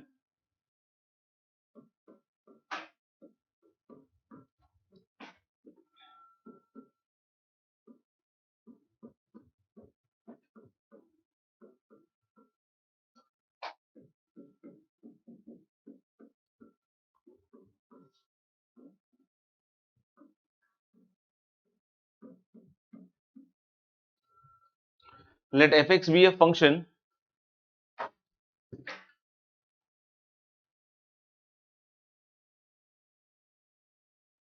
let fx be a function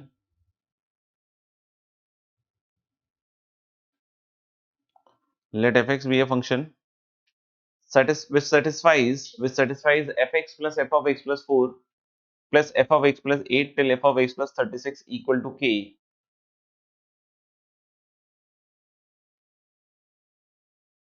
Then find the period of fx. Then find the period of fx. Great guys. इसको देखकर ही समझ में आ गया होगा कि x की जगह मुझे क्या रखना चाहिए, x plus 4।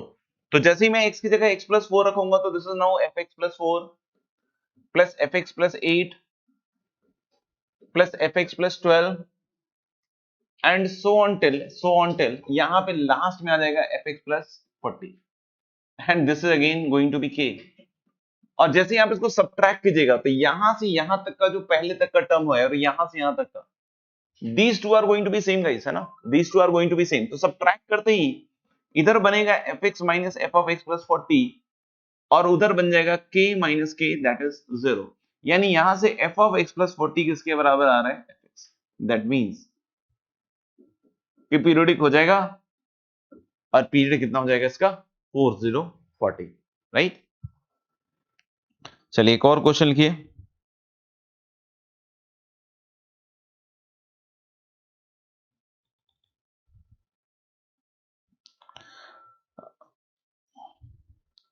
Let the function fx satisfies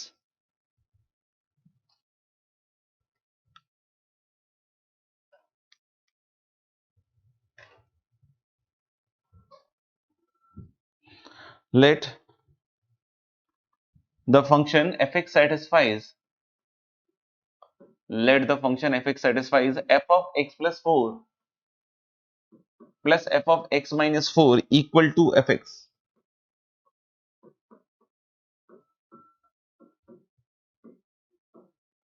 Let the function fx satisfies f of x plus 4 plus f of x minus 4 equal to fx for all real x, for all real x, then find the period of fx, then find the period of fx। चलो homework discuss कर लेते हैं, बाकी ये सवाल हम लोग अगली क्लास में नहीं तो डिस्कस कर लेंगे, है ना, अगली क्लास में डिस्कस कर लेंगे ये वाला सवाल, ठीक है। चल तो होमवर्क में बतला दो, एक्सरसाइज 2 रिमेनिंग में कुछ पूछना हो किसी को तो बता दीजिए फटाक से।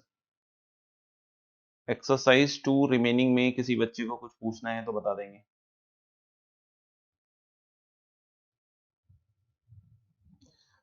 17 का भी तो बहुत सिंपल है यार, है ना। ये दिख रहा है ऊपर cos x minus sine x है और नीचे 3 times cos x plus sine x. और एक चीज समझ में आ रही है कि x तो फर्स्ट क्वाड्रेंट में ही हो सकता है। क्यों भाई? क्योंकि cos x और sin x स्क्वायर रूट के अंदर है, तो cos x positive sin x positive है, तो x is in first quadrant, है ना। तो यानी अगर मैं इसको डिवाइड करके लिखूं तो 1/3, और ये देखना cos x से अगर डिवाइड कर दिएगा तो 1 minus ten x upon 1 plus ten x हो जाएगा। और अगर ये 1 minus ten x upon 1 plus ten x है तो this is nothing but 1/3 of ten pi by 4 minus x या x माइनस पाई बाई 4, जो भी लिखना चाहोगे कि मॉड है ना। तो अब देखो x 0 से पाई बाई 2 है गाइस, तो अगर x 0 से पाई बाई 2 है ना, x अगर 0 से पाई बाई 2 है, 0 भी रख सकते हैं मेरे ख्याल से, है ना, कोई इशू थोड़ी है ना, रख सकते हैं। x 0 से पाई बाई 2 है तो x माइनस पाई बाई 4 कहां से कहां तक होगा, तो x माइनस पाई बाई 4 होगा साहब, पाई बाई 4 सब्ट्रैक्ट कर लीजिए तो माइनस पाई बाई 4 से पाई। और कोई पूछे tan की वैल्यू फिर सर कहां से कहां तक होगी, तो tan of x minus pi by 4 होगा साहब, क्योंकि थ्रू आउट इंक्रीज करेगा tan इस इंटरवल में, तो लोएस्ट वैल्यू उसकी लेगा -1 और हाईएस्ट वैल्यू क्या लेगा 1। यानी हम लोग बोल सकते हैं अगर ये -1 से 1 है तो इसका मॉड मेरे ख्याल से 0 से 1 होगा, मतलब इसकी वैल्यू मुझे लग रहा है कि 0 से 1/3 तक जाएगी। तो it was quite an easy question, है ना, क्वाइट एन इजी क्वेश्चन। और कोई तो बताओ भाई।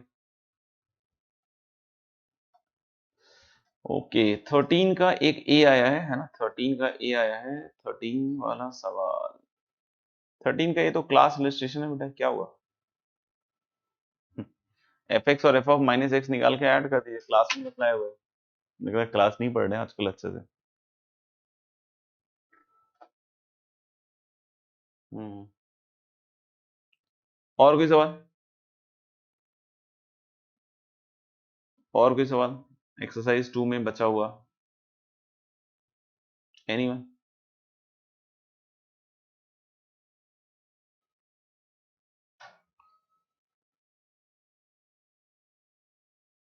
डन मान लें फिर। प्रियांशु का शायद एक और आया 22। भाई इतना लेट मत लगाया करो, है ना, थोड़ा फास्ट किया करो यार, आधा आधा घंटा तक पूछता ही रहता हूँ मैं कि और कोई सवाल, और कोई सवाल, जैसे लग रहा हो कि अभी सॉल्व कर रहे हो तुम लोग, है ना। तो पी एक्स 4 डिग्री की इक्वेशन है ना,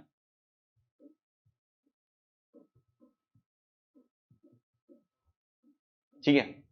और अगर आप इसको पकड़िए ना, P1 इज 1, P2 इज 8, है ना, तो Px इज एक्स क्यूब, लेकिन फॉर किसके लिए, x इक्वल टू 1 2, है ना, 3 और 4, ये सब चीजें मैं बेसिक्स में बताता था, है ना, क्लास 11th में जब बेसिक मैथ्स पढ़ाते थे तो मैंने बताया था कि अगर कभी ऐसी चीज आ जाए ना, बेसिक बेसिक मैथ्स में बताया था कि कभी ऐसी चीज आ जाए कि x इक्वल टू 1 2 3 4 के लिए ऐसे आ रहा है, तो एक नया फंक्शन मानिए and let that function be gx, और उस फंक्शन को इनके सब्ट्रैक्शन से मानिए, और ये बहुत पहले से मतलब क्लास 11 के बेसिक मैथ से बताता आ रहा हूं। gx इक्वल टू आप क्या लिख लीजिए, px minus X cube, gx equal to क्या लिख दीजिए, px minus X cube. Now यहां से एक बात क्लियर है कि px 4 डिग्री का है तो gx must be of 4 degree.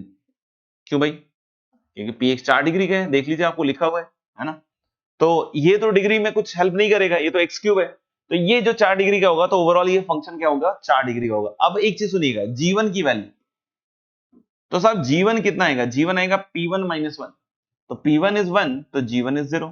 तो पूछे G2 कितना आएगा सर जी, तो G2 आएगा P2 माइनस 8, और P2 8 है तो इसकी वैल्यू 0 हो जाएगी, और इस तरीके से G3 और G4 भी 0 हो जाएगा। मतलब क्या हुआ कि Gx एक पॉलिनोमियल है गाइस, Gx एक पॉलिनोमियल है, और gx एक पॉलिनोमियल है 4 डिग्री का और उसके 4 रूट्स दिख रहे हैं, तो यानी gx को मैं ऐसे लिख सकता हूं x minus 1 x minus 2 x minus 3 x minus 4। आपको बोले सर जी एक बात बताइए कि इसका कोएफिशिएंट x की पावर 4 का तो कुछ भी हो सकता है, नहीं 1 ही होगा। क्यों 1 होगा, क्योंकि px का अगर आप क्वेश्चन में देखिए तो x की पावर 4 यानी कि लीडिंग कोएफिशिएंट 1 है, तो यहां पे भी लीडिंग कोएफिशिएंट क्या रहेगा 1, यानी कि इन डेटा से मैं खट से बोल सकता हूं कि जो px आएगा that is x cube plus this. आपको बोल रहा है P10 निकाल दो, P20 निकाल लो, कुछ भी निकालना है निकाल दो, अब यहाँ रखनी है वैल्यू और आपका आंसर आपके सामने होगा, कर लेंगे इसके आगे, है ना, तो इजी है। तो ये बताया हुआ है सब, भूल गए होगे रिवीजन नहीं होने की वजह से। और कोई तो बताओ,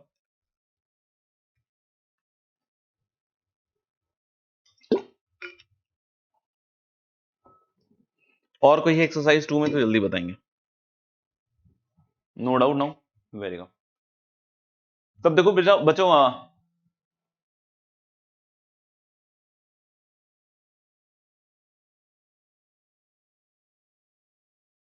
अब देखो ये तो प्रैक्टिस की बात है ना, कि आप जब चीजों के साथ प्रैक्टिस करोगे, अपने रेस्ट्रिक्शंस को इंक्रीज करोगे, तो आप ही का परफॉर्मेंस इंक्रीज होगा। मतलब ये नेचुरल बात है ना। हम ऐसा इसको बिल्कुल नहीं सोचे कोई बोले कि यार सर हम अपने ऊपर बहुत कष्ट ले रहे हैं, हम टाइमर के साथ कर रहे हैं, ये कर रहे हैं, वो कर रहे हैं, हम सही डायरेक्शन में काम करने की कोशिश कर रहे हैं और हम इंप्रूव नहीं कर रहे हैं, that is not the case. हाँ, इंप्रूवमेंट आने में समय लग सकता है, but it is always like अगर आप टाइम के साथ अगर कार्य कर रहे हो, तो time is the biggest factor which is involve in each and every aspect of our day to day working, है ना। And if you are considering that is most important part, तो डेफिनेटली आप धीरे धीरे इंप्रूव करोगे। हाँ, initially हो सकता हो कि कुछ आपकी एफिशिएंसी कम हो या कुछ ऐसी चीज हो, लेकिन आपको फिर उसमें देखना पड़ेगा क्यों कम हो रही है, क्या रीजन है। जब उसको रीजन को आप वीड आउट करते जाओगे, तो चीजें आपको अच्छी दिखती जाएंगी, है ना। आप पीरियोडिक वाले अटेम्प्ट कर लीजिएगा, कोई इशू नहीं है। उसमें कोई डाउट हो तो बता दीजिएगा। ठीक है बच्चों, एनीथिंग मोर? वैसे अब मैं अपनी तरफ से बात करना चाह रहा था कि फंक्शन हमारा ऑलमोस्ट खत्म हो गया है। एक ट्रांसफॉर्मेशन ऑफ ग्राफ नाम की चीज होती है ना, तो बस ये शायरी है मेरी तरफ से, तो यही शायरियां हैं, है ना। तो मैंने क्या कहा कि ये ट्रांसफॉर्मेशन ऑफ ग्राफ नाम की एक चीज होती है, उसको हमें थोड़ा सा अगली क्लास में देखना है, एंड लास्ट क्लास होगी अगली वाली, है ना।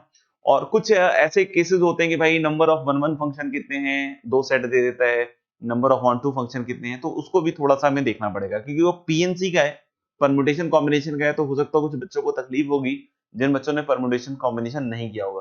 तो आपको देखना पड़ेगा परमुटेशन कॉम्बिनेशन, थोड़ा बहुत फंडामेंटल प्रिंसिपल या वो सब थोड़ा बहुत रूल्स वगैरह जो है ना, वो देखने पड़ेंगे, डिस्ट्रीब्यूट कैसे करते हैं, ग्रुप्स कैसे बनाते हैं। तो इसलिए हम उसको थोड़ा लास्ट में इसलिए रखें क्योंकि पीएनसी बहुत बच्चों को नहीं आती है। बट मेरे से जो पढ़ रहे हैं बच्चे 12th के, ऑलमोस्ट मुझे लगता है कि उन्होंने पीएनसी करा हुआ होगा, है ना। कुछ नए बच्चे होंगे तो हो सकता है उनको कष्ट होगा डेफिनेटली। और ड्रॉप ईयर में जो बच्चे हैं और उन्होंने वो जो कर रहे हैं, उनका मैंने पीएनसी ऐसे खत्म करा रखा है। बट मेरा मानना है कि हो सकता है कुछ बच्चे नए हों, तो हो सकता है ये वाला पार्ट आप लोगों को नहीं समझ में आए, तो उसके लिए आपको करना पड़ेगा पीएनसी, तभी समझ में आएगा, ठीक है ना। लेकिन मुझे बताना पड़ेगा, क्योंकि इस चीज को बताने का और कोई हमारे पास तरीका नहीं है, कहीं और ऐसा नहीं बता सकते, तो इसको मुझे फंक्शन में ही लेना पड़ेगा, है ना। ठीक है। तो मेरे ख्याल से अपन वो वाला पार्ट भी अगली क्लास में करेंगे, और उसके बाद फिर हम इनवर्स ट्रिग्नोमेट्रिक फंक्शन करेंगे। इनवर्स ट्रिग्नोमेट्रिक फंक्शन जब खत्म हो जाएगा, तो मेन चीज चालू होगी जिसको हम कैलकुलस कहेंगे तो मेन चीज चालू होगी जिसको कैलकुलस कहेंगे, which will it entirely different from your algebra and everything, है ना, which you have studied so far, like geometry, है ना, कोऑर्डिनेट ज्योमेट्री। तो वो सारी चीजों से बिल्कुल अलग आपको एक फील देता हुआ आएगा। फंक्शन तो अभी भी आपको मोस्ट ऑफ द टाइम्स ऐसा लग रहा होगा कि यार कुछ ग्राफ्स की बातें हो रही हैं, कुछ सॉल्यूशंस की बातें हो रही हैं, कुछ रेंज वेंज निकाला जा रहा है, सिंप्लीफिकेशंस हो रही हैं। तो most of the times it is like कि we are doing a previous things like, ठीक है ना, एक्सेप्ट द जो ग्राफ वाला पार्ट है वो थोड़ा सा अपने लिए एक अलग चीज है ना। तो ग्राफ वाले पार्ट में भी हम एक्सटेंसिवली बहुत आगे जाएंगे जब एप्लीकेशन ऑफ डेरिवेटिव चैप्टर को उठाएंगे, लेकिन उसके पहले थोड़ा सा अब माहौल और जज्बात बदलने वाले होंगे। कुछ बच्चे ऐसे भी हो सकते हैं जो पहले अच्छा कर रहे हो और यहाँ पे अगर कठिनाई फील करेंगे, तो ऑफ कोर्स यहाँ पे इनको थोड़ी सी गड़बड़ होने लग जाएगी। तो इसलिए शुरू से ही उसमें पकड़ मजबूत करके रखिए, तो धीरे धीरे चीजें ठीक हो जाएगी, है ना। एक बहुत बढ़िया चीज है कि जब प्रॉब्लम छोटा हो तो ही उसको खत्म कर दे तो बेटर रहता है ना। लेकिन लेकिन जैसे ही आपने उसको इग्नोर किया और वो प्रॉब्लम धीरे धीरे बड़ा होगा, तो ultimately you will be the one जिसको वो प्रॉब्लम फेस करना होगा। उस दिन तुम्हें बहुत तकलीफ होगी। उस दिन तकलीफ ये होगी कि यार ये मेरे से हो नहीं रहा है, कर नहीं पा रहा हूं। और जबकि अच्छा क्या होता कि तुमने जब ये प्रॉब्लम छोटा था तभी उसको किल कर दिया होता। यानी कि जो भी चीजें आ रही थी आपके रास्ते में, उसको इग्नोर ना करके उसको फेस करके वही खत्म कर दिया होता। तो ये मेजर मिस्टेक होती है लाइफ में और प्रिपरेशन में भी, कि जब चीजें छोटी होती हैं तो हम उसके ऊपर इग्नोर कर देते हैं कि हाँ यार ठीक हो जाएगा ना। और लेकिन जैसे जैसे वो चीज बड़ी हो जाती है, क्योंकि अल्टीमेटली तुम्हें आज नहीं तो कल उसको फेस करना ही पड़ेगा। आप मान के चल लो, है ना, वो उसका स्केप नहीं है, वो आपको फेस करना ही पड़ेगा। तो जब वो छोटा है ना तभी उसको किल कर दें। यानी कि सिंपल सी बात है कि हमें अब जब आगे बढ़ रहे हैं तो चीजों को इसी तरीके से करना पड़ेगा। अब दूसरी इंपॉर्टेंट चीज कहना चाह रहा था कि फंक्शन वेरी इंपॉर्टेंट चैप्टर है ना। तो फंक्शन का रिवीजन जरूर कीजिए। जो चीजें आपने कर ली हैं क्लास के अंदर, उन क्वेश्चंस को बहुत अच्छी तरीके से दोबारा से A4 साइज पेपर में सारे क्वेश्चंस को लिख लीजिए पहले, और फिर उन क्वेश्चंस को दोबारा से सॉल्व करने की कोशिश कीजिए, ठीक है ना। तो ही हम इन सब चीजों को अच्छा कर पाएंगे, राइट। और जैसे ही अगर ये अच्छे से कर लोगे तो 50-60% आप मान के चलो कि आपको कैलकुलस टकराने वाला है ना, 50-60%। सर जी आपने कहा मेरी शायरी चीपड़ है, तो मैंने कहा, अरे मैंने कब बोला चीपड़ है बे? तेरे कान बजने लगे हैं क्या आजकल? मैंने कब कहा चीपड़ है बे? गजब आदमी है यार। अबे मुझे तो लगता है तू पुरुष ही नहीं है, सॉरी मतलब तू महापुरुष है। देखो कंसंट्रेशन और अटेंटिवनेस बढ़ाने का देखो वैसे तरीके होते होंगे, डेफिनेट सी बात होंगी, है ना। मैं कुछ एडवाइस कर सकता हूँ, लेकिन अब डिपेंड करता है कि हम वो कितनी शिद्दत से करेंगे, उस पर सब कुछ डिपेंड करता है ना। हर चीज कितनी शिद्दत से आप फॉलो करते हो उस पर ही डिपेंड करता है ना। कोई ऐसा बहुत बड़े टेक्निक्स नहीं है ना, बहुत बड़े टेक्निक्स नहीं है, लेकिन उसको करना बड़ा इंपॉर्टेंट होता है। आप जैसे हम कोई भी काम कर रहे होते हैं तो जनरली क्या होता है, जनरली क्या होता है कि हमारा ध्यान कहीं ना कहीं हट जाता है बीच में, है ना। अभी जैसे मैं आपको एक छोटी सी एक्टिविटी दे दूं, किसी भी आप बात भी कर रहे हो, लिख भी रहे हो, focus on your breath only, है ना। बात करते हुए भी एक एडिशनल चीज ऐड कर लीजिए ना लाइफ में, कि फोकस ऑन योर ब्रेथ, है ना। जैसे अभी बात कर रहा हूं ना मैं, तो मैं अपने ब्रेथ को भी एनालाइज करता जा रहा हूँ कि हाँ सांस ले रहे हैं, आ रहे हैं, जा रहे हैं, है ना। तो आप देखोगे ना इससे बड़ा अच्छा सा एक आपको फोकस जो है मिलेगा, है ना। तो थोड़ा ट्राई करना है इसको। लेकिन ये क्या होता है ना कि आदमी भूल जाता है बीच में, भूल जाता है, फिर गलतियां हो जाती हैं, फिर याद आता है कि अरे थोड़ा फोकस करते हैं ना। तो just focus on your breathe, और जब भी आप सांस ले रहे हो, है ना, और अलग से भी अगर 5-10 मिनट का सेशन कर सकते हो खुद से, तो वो भी करो। मतलब टोटल आप ऐसे भी कर सकते हो कि 24 आवर्स आप जब तक ना, सॉरी, जब तक आप जगे हुए हो ना, तो आप इस चीज को लगातार कर सकते हो, एंड यू विल सी कि इससे काफी चीजें इंप्रूव हो जाती है ना। लेकिन ये डिपेंड करता है कि कितनी फ्रीक्वेंटली आप करते हो। जैसे बहुत बार क्या होता है ना कि बच्चों को लगता है कि यार लंबा टाइम तक करेंगे तो ही ये सब चीजें वैलिड होती हैं। सुनना ध्यान से। तो I don't know what is the point of such a serious talk, है ना।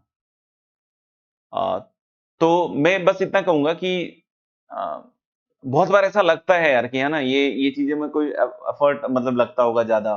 तो ऐसा कोई एफर्ट नहीं लगता है। आप थोड़ा सा करिएगा ना तो ये चीजें धीरे धीरे हो जाएंगी। और मैं ये कह रहा था कि कितनी फ्रीक्वेंटली आप ये सब करते हो उस पर डिपेंड करता है। जैसे बहुत सारे बच्चों को लगता है कि लॉन्ग सिटिंग में पढ़ना इज वेरी इंपॉर्टेंट, है ना। मैं कह रहा हूँ कि ठीक है, लॉन्ग सिटिंग में पढ़ना इज इंपॉर्टेंट अगर आप फोकस करके अगर पढ़ सकते हो।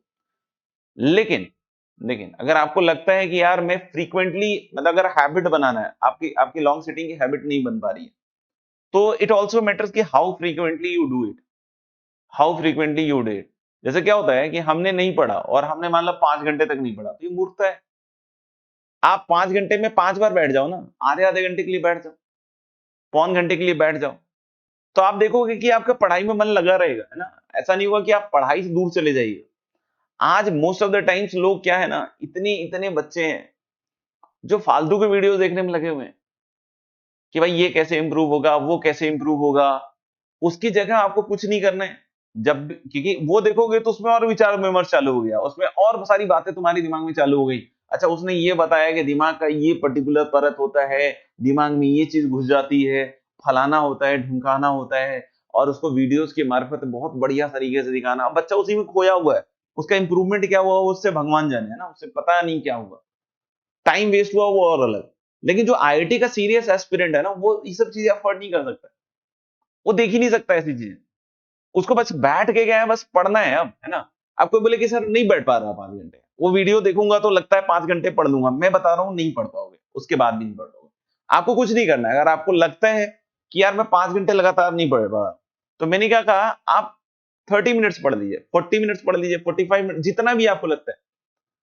फिर उसके बाद थोड़ा ब्रेक ले लीजिए 10 मिनट, फिर उसके बाद पढ़ लीजिए। मतलब आप फ्रीक्वेंटली जब इस चीज को करिएगा तो आप हमेशा पढ़ाई के टच में रहिएगा। और जब आप पढ़ाई के टच में रहिएगा ना, तो बहुत सारे एक्स्ट्रा थॉट्स नहीं आते। आपके थॉट्स बढ़ते कब हैं? आपके थॉट्स तभी बढ़ते हैं जब आप पढ़ाई के कंटेंट से दूर होते हो। जैसे ही आप पढ़ाई के कंटेंट से दूर हुए, आपके थॉट्स बढ़ने लग गए, फालतू की बातें दिमाग में आने लग गई। लेकिन जब तक आप पढ़ रहे थे आपके पास इतने थॉट्स थे ही नहीं, आपके पास इतना थॉट्स ही नहीं थे। आप सवाल सॉल्व कर रहे हो, आप चीजों को कर रहे हो, उसमें आप इन्वॉल्व हो, ठीक है। हाँ, ये दिमाग में जरूर आता है कि यार फोकस कैसे शार्प करें, अटेंटिवनेस कैसे बढ़ाएं, गलतियां बहुत आ रही हैं उसको कैसे मैनेज करें, टाइम मैनेजमेंट कैसे करें, इस तरह के सवाल आते हैं। तो इस तरह के जब सवाल आते हैं तो फिर उसमें आपको उसी में आपको खुद से ही वो सब चीजें ढूंढनी पड़ती है। जैसे मैंने बता दिया आपको कि भाई अपन अपने ब्रेथ के ऊपर फोकस करें तो आपको लगेगा कि most of the times yes चीजें हमको दिख रही है ना, मतलब साफ साफ दिख रही है कि क्या हो रहा है क्या नहीं हो रहा है, क्योंकि एक्चुअली हम खो जाते हैं, हमें पता ही नहीं चलता है कब हम खो जाते हैं, ठीक है, और कब कौन सी गलती हो जाती है पता ही नहीं चलता है ना। तो अगर हम वो अटेंटिवनेस अपने अंदर लेकर आए, ऐसा नहीं कि मैं बोल रहा हूँ कि फुल टाइम आ जाएगा, नहीं, ठीक है, 1 घंटे में अगर आप 10-10 मिनट करके भी वो चीज लेकर आ पाते हैं ना, वो उससे भी बहुत हेल्प मिल जाएगी आपको, और हो सकता है धीरे धीरे आप सब सही कर भी कर लो, है ना। चलो भाई लगे जाओ, है ना, और रिवीजन वगैरह कीजिएगा, जो बातें कही जा रही हैं उसको थोड़ा ध्यान दीजिएगा, है ना। Things will be good, improving. Bye bye, see you all.